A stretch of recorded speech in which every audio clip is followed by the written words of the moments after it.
Released in 2008, Naruto Ultimate Ninja Storm was the first in the Storm sub-series and was developed by Namco Bandai. And unlike earlier Ultimate Ninja titles, Storm's fights occur in a 3D arena, though gameplay and controls are shockingly similar to their platform fighter predecessors. Characters move freely on a large stage, can perform melee combos, jump, and dash. Attacks can be charged for more power, but can be tricky to pull off safely. Projectiles, unique to each character like Shino's bugs, can be used and countered with other projectiles. Chakra is the energy that fuels special moves and powers up jumps and projectiles. A charged chakra bar activates an awakening mode, a transformation granting buffs, attack changes, and altered special and ultimate moves. These ultimate moves are flashy, and they have a series of QTEs that you have to nail to maximize their effectiveness. My biggest gripe about the ultimate moves is that in order to successfully initiate them, you have to land the first initial attack. If the opponent guards or somehow dodges, you're just out of luck and you wasted the ultimate. I kinda get why this is done this way, but instead of making the game feel more challenging or tactical to me, it instead feels just frustrating, and I find myself disappointed to be deprived of the flashiness, as the biggest draw to these games for me is that production value and faithful animation.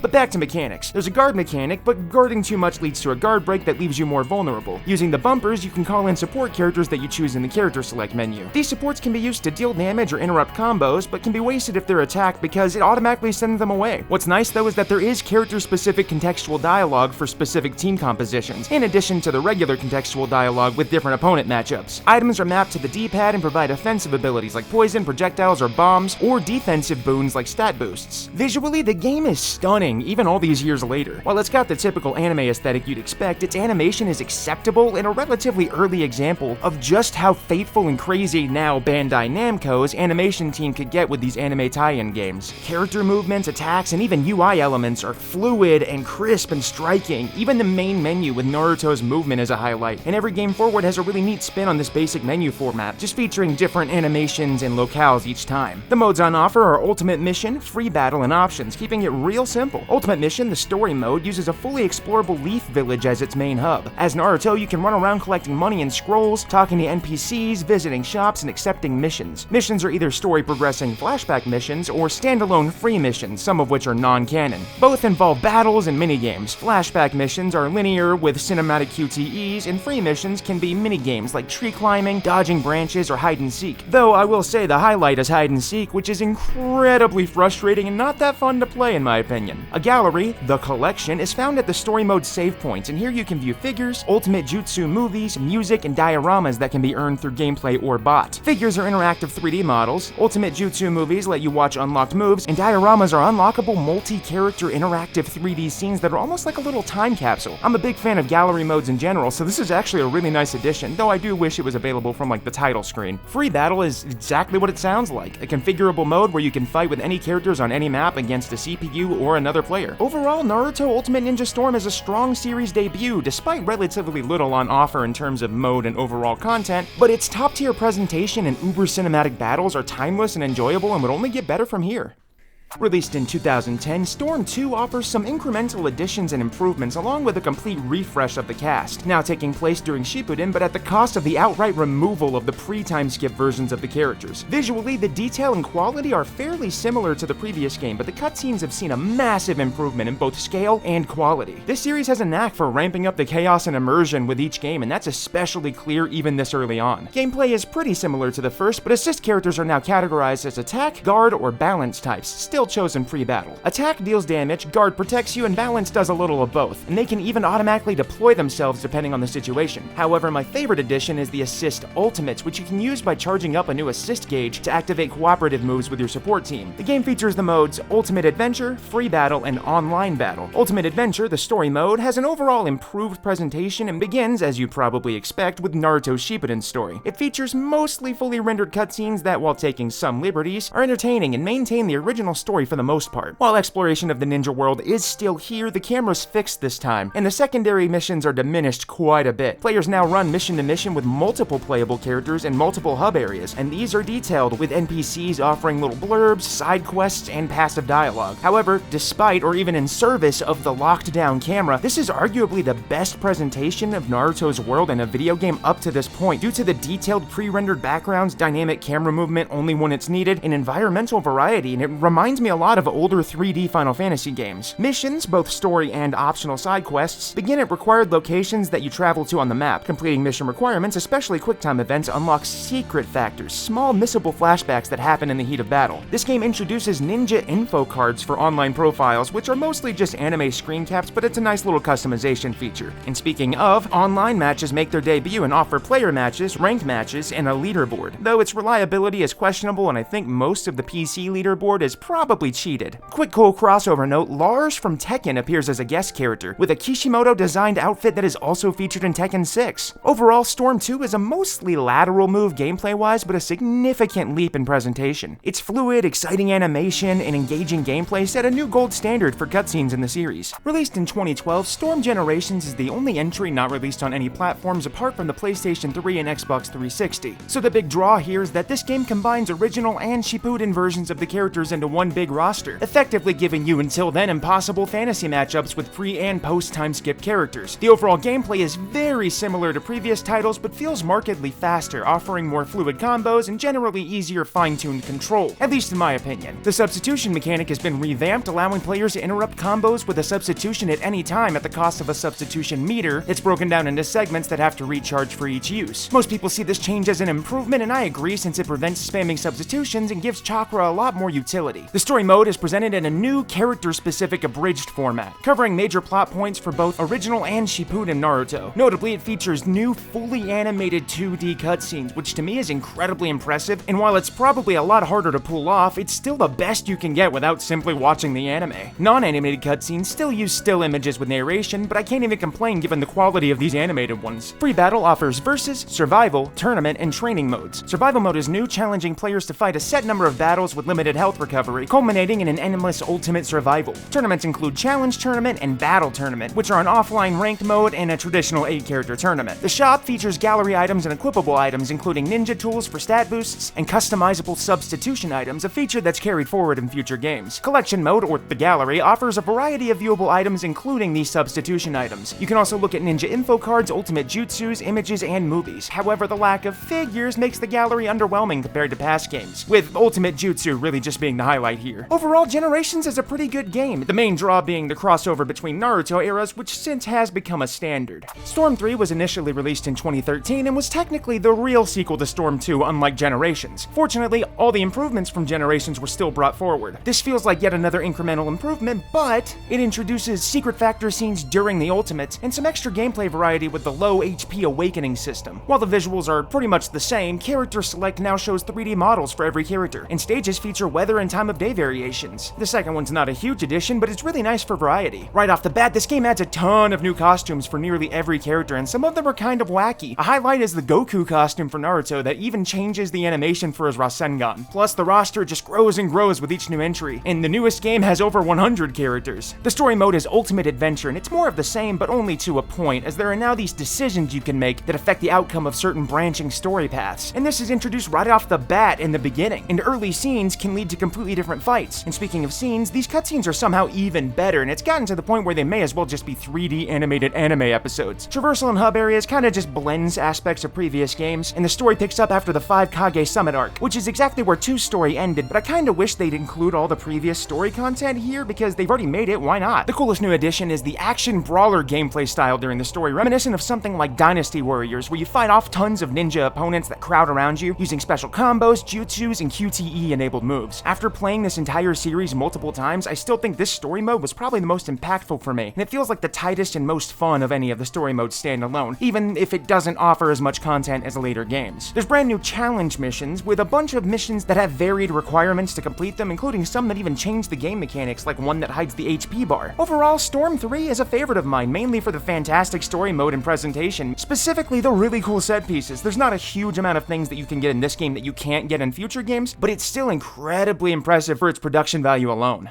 Released in 2014, Storm Revolution is kind of another stepping stone title in the vein of Generations, but like that game, it introduces several core gameplay changes. Support types now include Ultimate Jutsu, Awakening, and Drive types, each impacting your character. Ultimate enables Ultimate Jutsu, Awakening allows instant stat boosting awakenings, which are different from true awakenings with transformations and stuff, and Drive types control assist behavior, with attack and defense drives. The presentation here is great, yet another step up for the series, especially because the combo assist stuff. Basically Basically, every character has a full assist with other characters that includes contextual dialogue, and I love this. Every game like this should have this as a feature. Also, guard breaking is a new mechanic that allows you to stun opponents mid-combo, but it reduces your max chakra. The modes include Ninja World Tournament, Online Battle, Ninja Escapades, and Free Battle, with menus nearly identical to Storm 3's. Ninja World Tournament isn't a traditional story mode, it's a multi-character battle arena thing where players collect orbs instead of using HP. Losing all the orbs removes you from the fight, and they carry over to subsequent rounds. The mode involves fighting through ranks D to S, and the battles can be chaotic with multiple opponents, and stages include these crazy rails and traps all over the place. There's a free roaming element on an island where you can select a main character, talk to NPCs, visit shops, and recruit allies by completing mini-missions. Network clones, which are ghosts of other players, also appear, offering these kind of pseudo-online interactions. Progress in this mode is made by speaking to the tournament coordinator, choosing teams, and completing rounds. A lottery system, using tickets found or bought, unlocks character customization items like masks and dolls, though it relies on luck, which to me is kind of hit or miss since I prefer to have some kind of control over the things that I'm unlocking. While lacking story cutscenes, the tournament features voiced announcers and unique character interactions kind of reminiscent of the Dragon Ball Z Budokai game's world tournament modes, though this mode is explicitly non-canon. A separate Mecha Naruto mode is here, and it offers kind of a light-hearted original story with cutscenes and free roaming in the Leaf Village, which seems to have been adapted from Storm 3. Weirdly enough, I actually prefer this to the Ninja World Tournament because the story's a lot of fun. There's a brand new League mode with 3 battle types, free, ever-changing, and challenge. And I still find the differences between these modes kind of confusing even after playing this game multiple times. I just can't figure out how these are supposed to work beyond just slightly changed tournament rules. Ninja Escapades is a linear, fully animated story mode detailing Naruto lore across 3 stories: creation of the Akatsuki, the 2 Uchiha, and the Far Reaches of Hope. This is effectively an original OVA since all the cutscenes are once again fully animated. Overall, Revolution feels more again like a transitional side game to serve as a stopgap before the next main numbered entry. I do recommend it for the Mecha Naruto and Ninja Escapade stuff alone, but the Ninja World Tournament, despite being sort of the highlighted main mode, is honestly its weakest aspect overall. Released in 2016, Ninja Storm 4 boasts the series' best intro so far, set to the song Spiral, perfectly fitting an anime intro style, and it uniquely actually has a second opening too, another standard anime style instrumental one focusing on Boruto and future characters. Gameplay has significant changes, including mid-battle ally switching with the right stick, and all 3 allies now have a shared chakra and HP meter. Not only does this make the fights seem a lot more dynamic, but it also opens the door to a lot of new combo tactics, and multi-round fights are now seamless, and wall running, which seems to have been absent since the first game, has finally come back.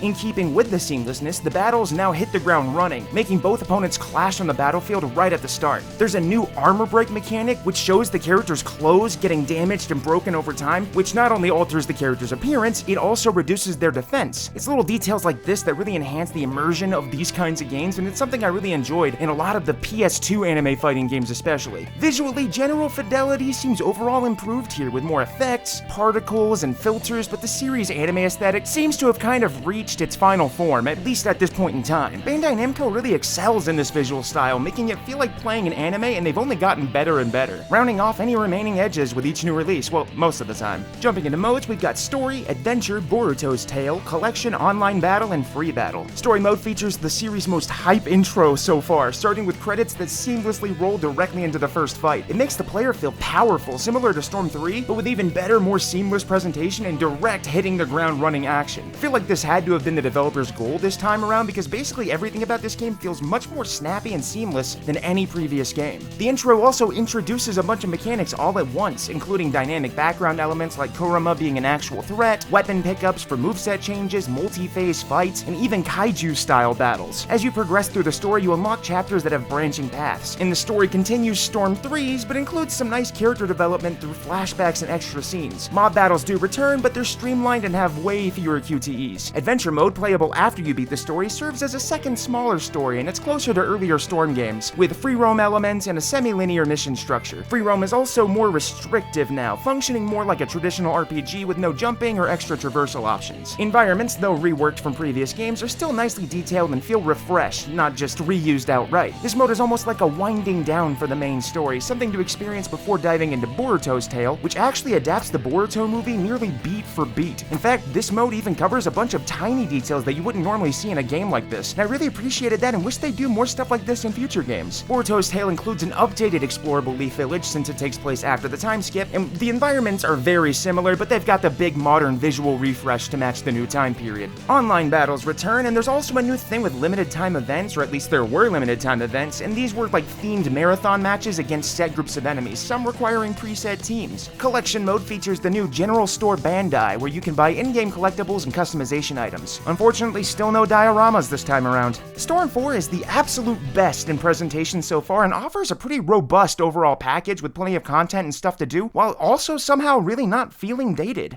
Okay, so listen, I've got massive news. I'm now an official G Fuel partner. I've been drinking G Fuel for years, and what I love about it is that it's really tasty and it's sugar-free, it's carb-free, it's calorie-free, it's got all the stuff that you'd want out of something that, like, gives you energy. They've got some crazy crossovers. They got stuff like Naruto, One Piece, Dragon Ball, Doom the Dark Ages, Sonic the Hedgehog. They have a whole bunch of stuff, and it's not just limited to video games. There's a lot of creator crossovers, there's a lot of really cool flavors, and they're not even asking me to do this, but if I had to recommend specific flavors, I'd recommend the Sage Mode and the Raging Gummy Fish. That stuff's fantastic. So if you go to gfuel.com/neosci or use code neosci at checkout, you can get 20% off your order, and it helps me out a ton. Let's get back to the video.